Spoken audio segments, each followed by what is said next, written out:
Join us on a gumbo adventure with Mr. Catfish the Cajun and Uncle Tommy Caillé. Well, hello everybody. This is Mr. Catfish. Y'all probably seen me on previous videos. And this is my good friend. Introduce yourself. My name is Tommy Caillé. I'm from Lafayette, Louisiana. Now, we have gotten a request to do a video involving gumbo. And we thought about doing a gumbo the way we normally do it with our family. But that involves producing a lot of gumbo in a really large pot. So we decided to... That's right. Amen. Thank you, sir. We decided to go with your typical 12-quart stock pot that most people have in their kitchen. We can hold that.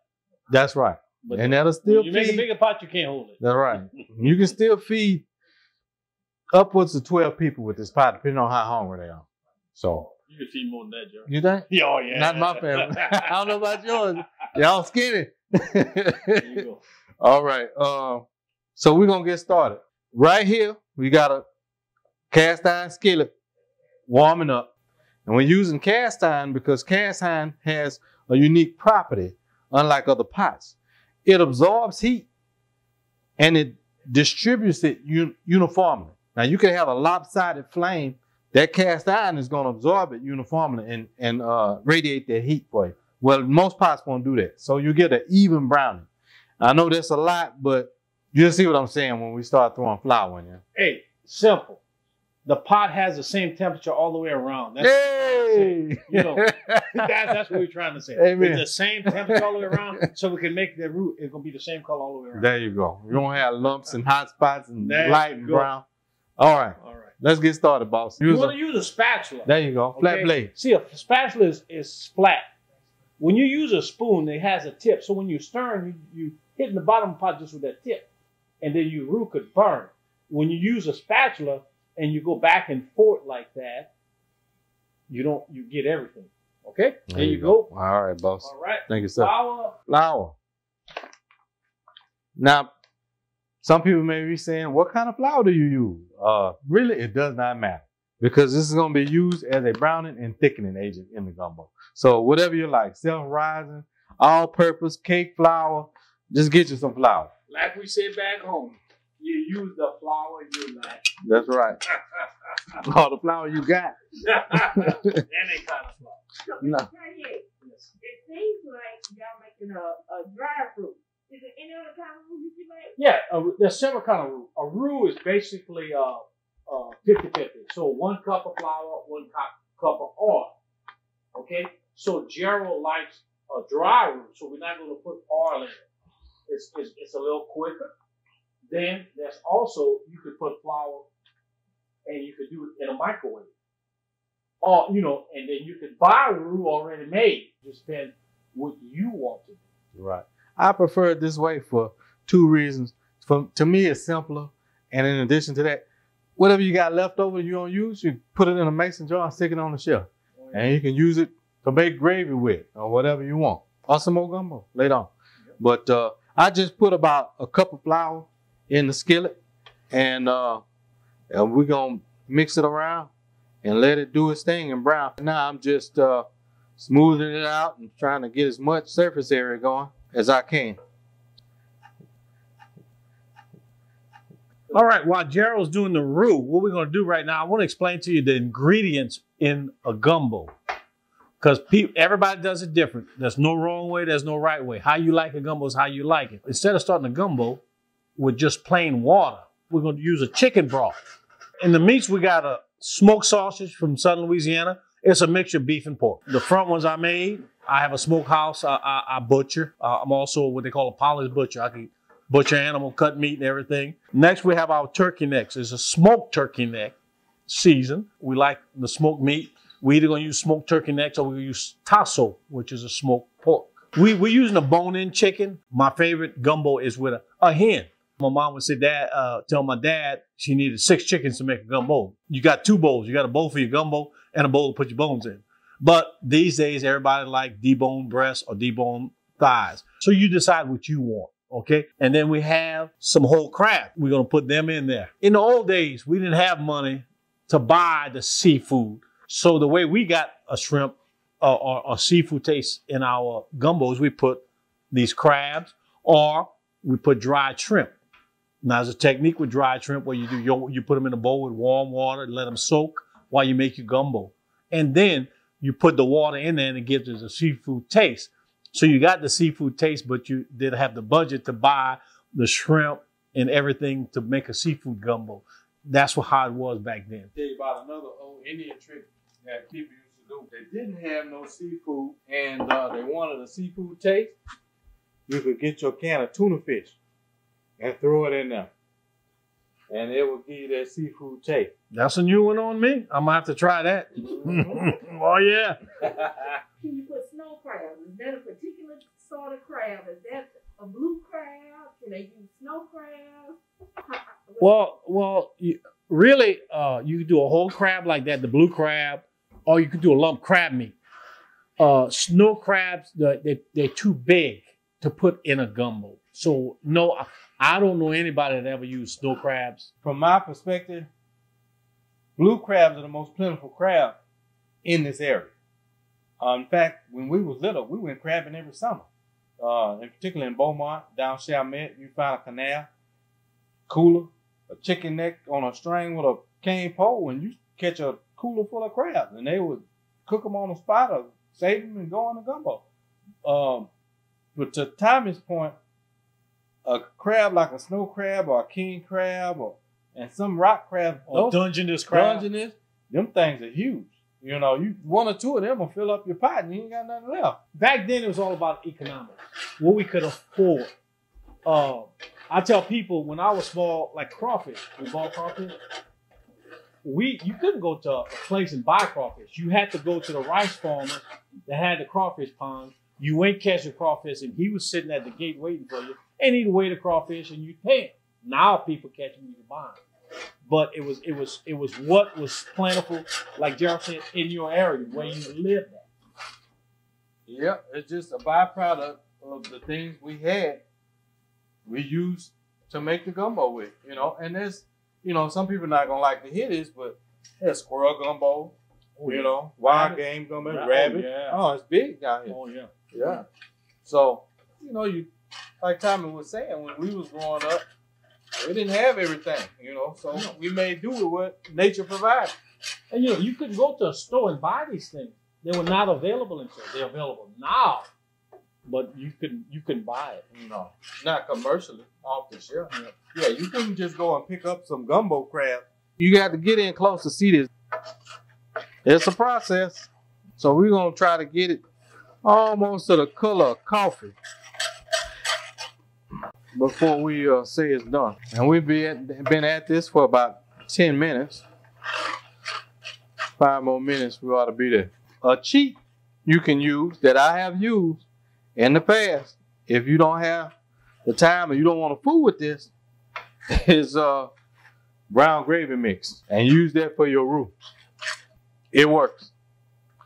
It just doesn't have that that nutty filet type flavor that making a dry roux brings to the gumbo.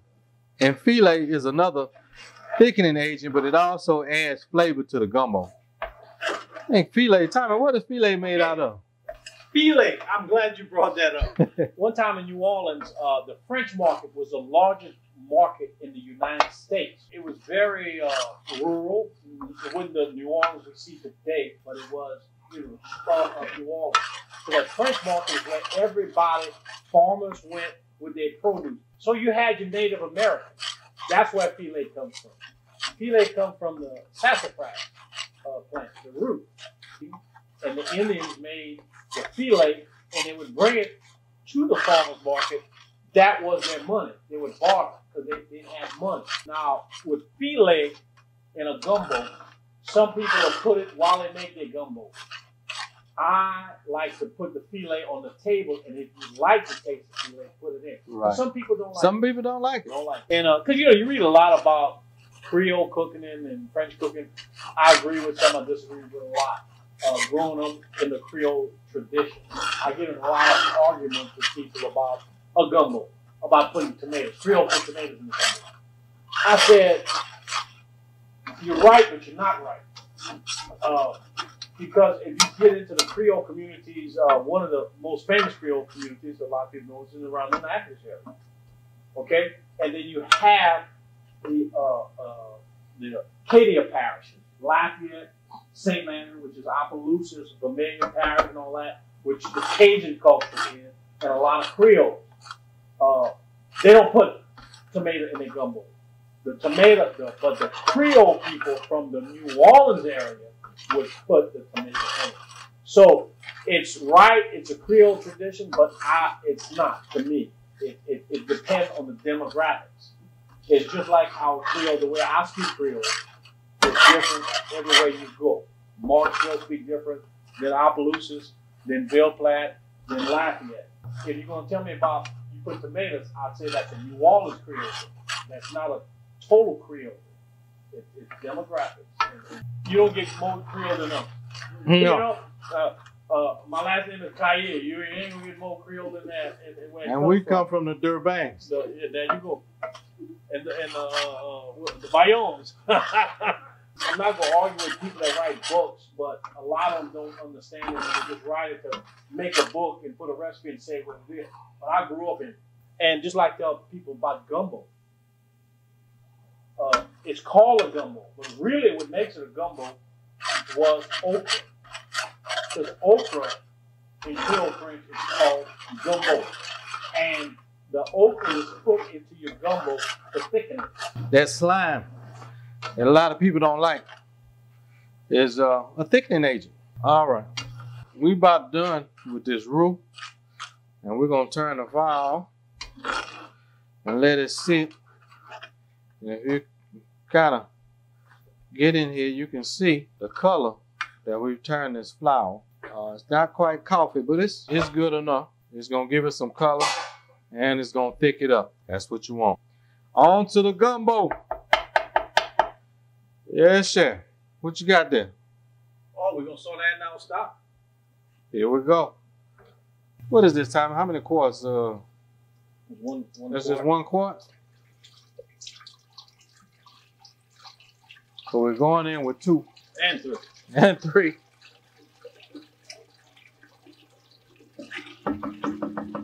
All right. So that's 3 quarts. Stop. It's a good start. We're going to get that up to temperature. And making a gumbo is a additive, cumulative process. And the way you think about it is, for all of you chefs out there and you newbies, time and temperature and toughness. If you got a particular type of meat that has a tougher texture, you would want that to go in what? First. Yeah. Because it's going to have more time at temperature, which is going to make it what? Get tender. And speaking of that, what goes in? Look at that. And anybody that knows Fresh anything? Tommy Kaye Smokehouse. That's Uncle Tommy's smoked turkey neck. Everybody call me Uncle Tommy. So this is going in first because one, it's been smoked, and smoking does what? Not adds flavor, yes, but it dehydrates. It's dehydrated. That's right. So you want to rehydrate. So you want to rehydrate it, and while you rehydrating, because it's cooked, I mean, technically you could warm that up in the microwave and eat it. I'll eat it just like that. That's right. Like jerky. That's right. But we want to rehydrate it, tenderize, and pull that flavor out of it into that broth. And now, if you look at it, okay, if you see how, if you're going to do turkey necks, try to get your butcher to cut them thin like this. Instead of big old, people get greedy, they want the big old pieces. But if you get it like this, call that fun size. You could get it tender, and you don't have to fight with it. Because once you get tender, you put that in, it comes right off. You get that flavor, you get your spoon of gravy, and it cooks better. But if you got that big piece, you got to hold it, and you got to bite on it, and chew on it, and try to get in the little nooks and crannies. Yeah, and you try to get all that heat into that big piece to get it cooked. And they go. Put them in. Now, I'm just going to dump this in here because I know this is not hot yet. If this was boiling, I would not recommend you do this because it's going to jump out of the edge. The next ingredient we're going to put in, along with the turkey necks, is some chicken wings, bone in.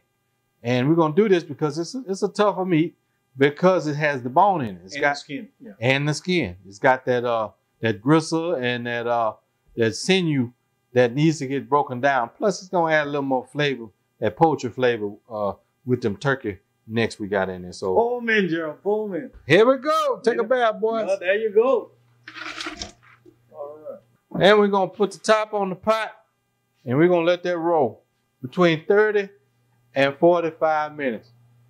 And in the meantime, Brother Tommy is gonna prep the sausage, finish cooking them up into medallion size. Call them fun size where I'm from. You want to do a sausage shit like that? When you pop it in your mouth, you ain't gotta try to take another piece out. You could eat that. But when you do a big piece of sausage, you gotta bite a piece off. You know, it's hot, burn your lip, burn the top of your mouth. You know how that all is. Okay, this is what we call an andouille sausage. And if you could see the fat and the bigger pieces of meat. So when you're gonna make an andouille sausage, it's when you're grinding in a grinder, they have different plates on the grinder, bigger hole. So this one, they use the bigger hole and they make an andouille sausage, if you want to know what it is. Finer sausage is with the smaller holes in the plate on the front of the grinder whenever you see a meat grinder grinding. So if you see that, it's bigger, got more marbling in it, like we would say. I'm about to take that from you. You better hurry up. Now that we've got our chicken and our turkey necks in, and the boil is coming up, we're gonna add some dry seasoning, just to enhance the flavor a little bit. I got some salt. You always got to put a little salt in there. I like a big knife. No, you gotta find that little thing right there. You go like that. We do that comme ça. Look at that. Comme ça. Keep them around for a reason, All right, in with a little salt. I would say maybe 2 tablespoons. That's good. Yeah, there you go. All right. And we got a little onion powder. All this is brand new seasoning. Yeah. So we got to get in. That's what they call a tamper-proof powder. That ain't going to keep me out of it. You got to watch that. If you buy that on that tamper-proof powder, got to get that off of there. Don't use that. Don't use it. I might have been in there. Oh, yeah. And in goes the onion powder. About 2 teaspoons, maybe a tablespoon. You don't want to put too much. Just enough to get that flavor going. See, you made it with a spoon, so you got to count how many shakes he done. Ground pepper, black pepper in particular. You could use cayenne. And that brings up a good point. Sometimes and in particular, if I'm feeling a little under the weather and I'm making a gumbo, or I make a gumbo because I'm feeling under the weather, I will add fresh serrano peppers. But don't go crazy with them. Chop them up just like you would an onion or a bell pepper. It's good you brought that up, because when you talk about Creole, people want to know what Creole. Creole is a mixture of everything. But people don't really understand what Creole people are. It's a mixture. Black, white, Mexican, Indian. So when you say serrano pepper, where that comes from? Mexico. So that's what Creole seasoning, not Creole seasoning, but Creole is. It's a mixture. And I've been able to travel a lot in my life. And I've been to Haiti. They speak the same way like what. Then you go down to Belize. Belize speaks a Creole, but it has more of a Spanish influence. But they still consider themselves Creole. So it's just, I just caught on when he said that serrano, because it is any kind of season. It's a blend. Right. If anybody ever want to know what Creole means, it's a blend. Look for Tommy's Travel Agency coming soon to an area near you. All right, we're going in with the black pepper. That's about a 1/4 teaspoon, just to start out with. How many shakes? Depends on the hand. All right, we got a little garlic powder. We're going to go in with about a teaspoon of this garlic powder. There we go. So that's what your seasoned meats are going to look like, after you add your dries. Put the top on it and let it come up to a boil. Because once it starts to boiling, it's going to incorporate all that seasoning. I don't know if you see the steam coming out. See? So now we're ready to start. Now we're ready. We're going to add our wet aromatics. This is a chef-friendly pot. I could pick up the lid without... Now, before you lift it, you see all that steam that's blowing out of there? As soon as that top comes out, it's going to be a cloud. So you go fast. Because it's going to burn you if you don't. There you go. All right. Let me get a little spoon, Tommy. I don't want to leave nothing in here. This stuff smells so good. Oh, man. Thank you, sir. He was scholar and a gentleman. That's about 4 or 5 cloves chopped up. All right. He saw one piece left in there. All right. He said he didn't want nothing left in there. Here we go with some celery. Just adds a depth of flavor to it. A gumbo. I love it. If you're not doing okra gumbo, that's another variety that Creole cook. And you want that flavorish of okra, celery does a pretty good job of adding that type of flavor to your gumbo. This is about 1.5 cups to 2 cups of chopped celery. Some people put this in the category of the Trinity. And I don't consider it a part of the Trinity, but a lot of people do. And like Tommy was saying earlier, Creoles are not a monolithic culture. It's different wherever you go, really. And some people's Trinity is garlic, onion, and celery. My Trinity is garlic, onion, and bell pepper. That's the truth. All right. Now we got about 1 cup of bell pepper. We're going in, chop. Chop, chop, chop. Finely chop. Chop, chop, chop. And finally, the onion.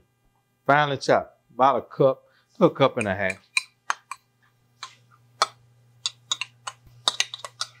Lord, it smells so good. Oh, it smells so good. There you go, boss man. All right. Thank you, sir. All right, now we're going to look for a big spoon and give it a swish. Yeah, look out. He want a big spoon, I gave him a big spoon. And look, it got a flat tip on it. Got everything, I'm telling you. And you know what's nice about that spoon? Look, it's so long, you don't burn your hand with the steam. That's like right. Gerald said. That's right. Give you some reach, what they call it. And you can whack your kids if you need to if they run around. Get that? Watch yourself. Woo. Now at this point, we can add the roux and the sausage. Everything can go in now. Because basically what we did is we pre-cooked the tough meats. So it's not going to take that much longer to get this done. The sausage itself is cooked. You can eat this sausage. Look at that. Well, yeah. Comme ça. Comme ça, just like that. That's me, like comme that. ça. It's done. So really you just pulling some of the flavor out of the sausage to enhance the gumbo and heating it up. Go with it, Tom. All right.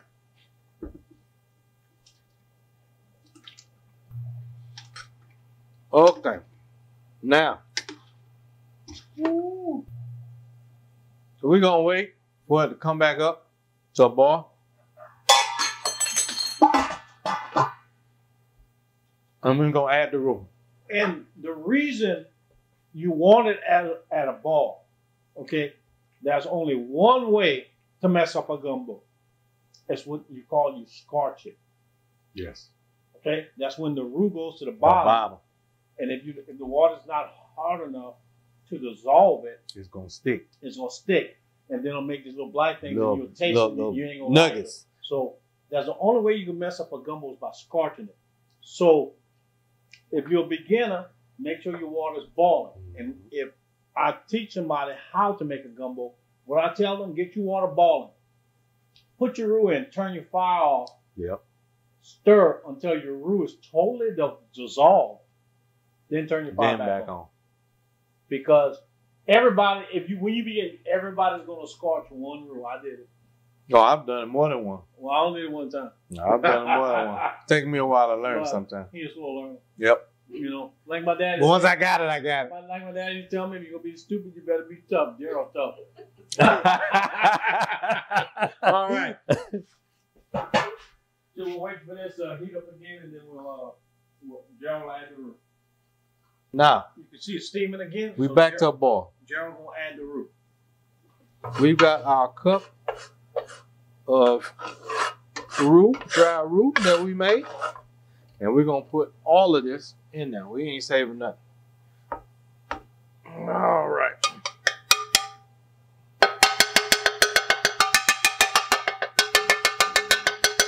I'm just going to stir that in now.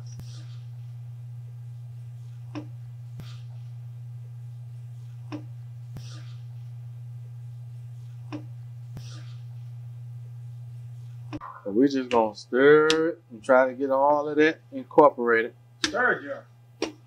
Soit on peut faire un gumbo avec les poux, les cloves, les saucisses.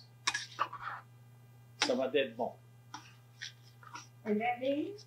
Tonight we're cooking a gumbo with chicken, sausage, and crab, and it's going to be very good. Ça c'est bon. That means that is good. Amen. And you hear me saying amen a lot because I'm Catholic. Oh yeah, we all Catholic. We all Catholic in here. I come from a good Catholic family. We were 13.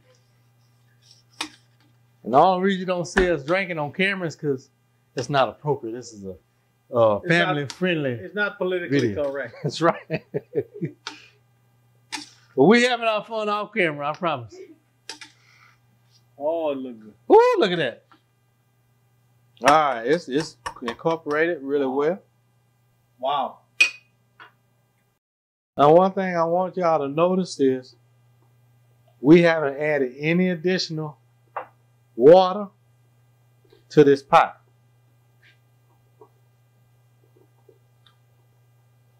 You're doing it right when it's cooking like that.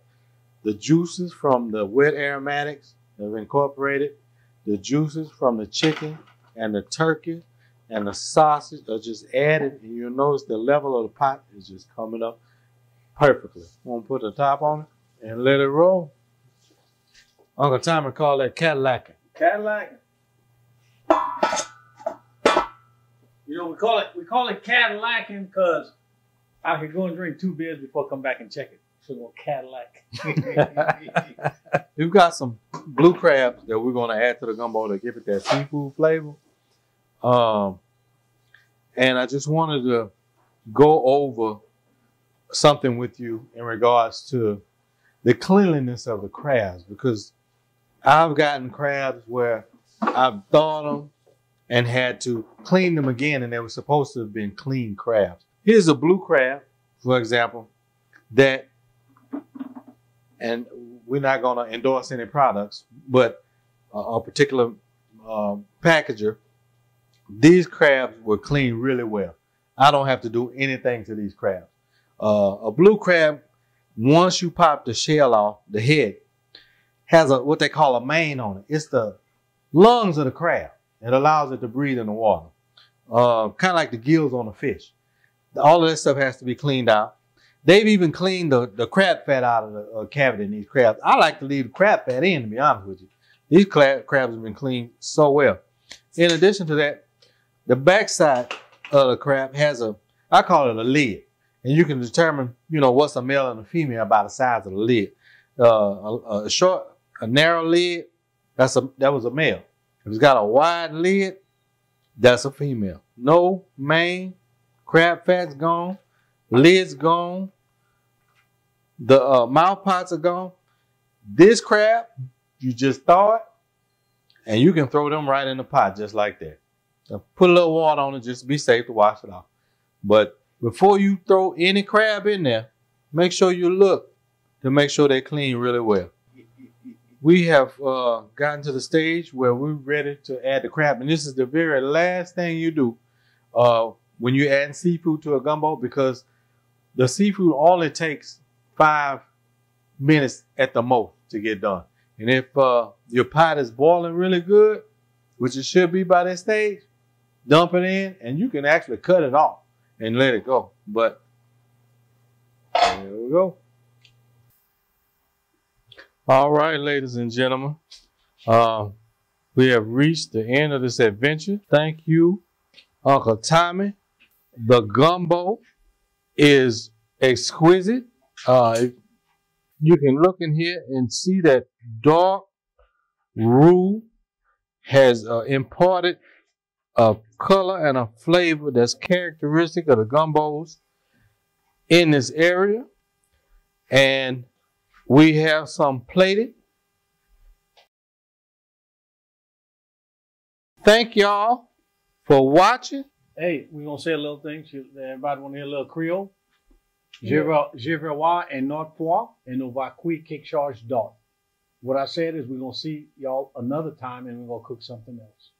Amen. God bless y'all. Bonsoir. Subscribe and like for more Creole and Cajun inspired yummies. See y'all next time.